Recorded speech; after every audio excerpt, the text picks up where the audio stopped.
వృషభ రాశి వారికి కూడా ఈ వారము అనుకూలంగానే ఉంటుంది. తమ అనుకున్న విధంగా కాలాన్ని గడుపుతారు. పెద్దల విషయంలో కొంచెం బాధ్యత అవసరము. ప్రయాణాలు చేసే అవకాశం ఉంది. తగు జాగ్రత్తలు వహించండి.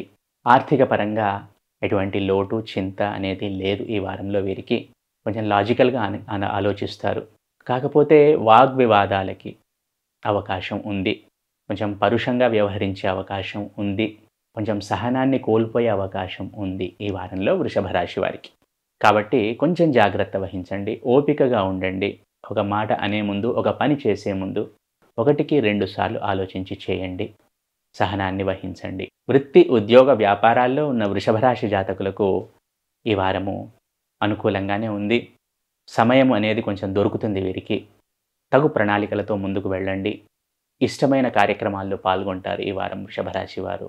విద్యార్థులు ఈ రాశివారు కొంచెం ఏకాగ్రత పెంచుకోవాలి.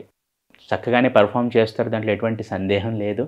ఇంకొంచెం ఫోకస్ అనేది పెరిగితే, ఏకాగ్రత అనేది పెరిగితే ఇంకా సత్ఫలితాలు పొందే అవకాశం ఉంటుంది ఈ రాశి విద్యార్థులకు. ఇంతకుముందే చెప్పుకున్నట్టు వృత్తి, ఉద్యోగ, వ్యాపారాల్లో ఉన్న వారికి ఎటువంటి బాధ అవసరం లేదు. చక్కగానే సాగుతుంది. ఆర్థికంగా కూడా వెసులుబాటు ఉంటుంది.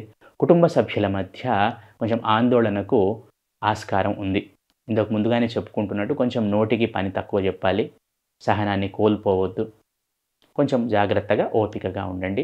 ప్రయాణాల విషయంలో కొంచెం జాగ్రత్త వహించండి. మొత్తంగా చూసుకుంటే వృషభ రాశి జాతకులకు ఈ వారం చాలా చక్కగా ఉంది.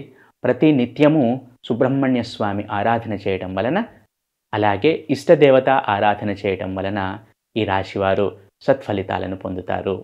ఆరోగ్యం కూడా చక్కగానే ఉంటుంది వీరికి. ఓవరాల్‌గా చక్కగానే ఉంది ఈ రాశి వారికి.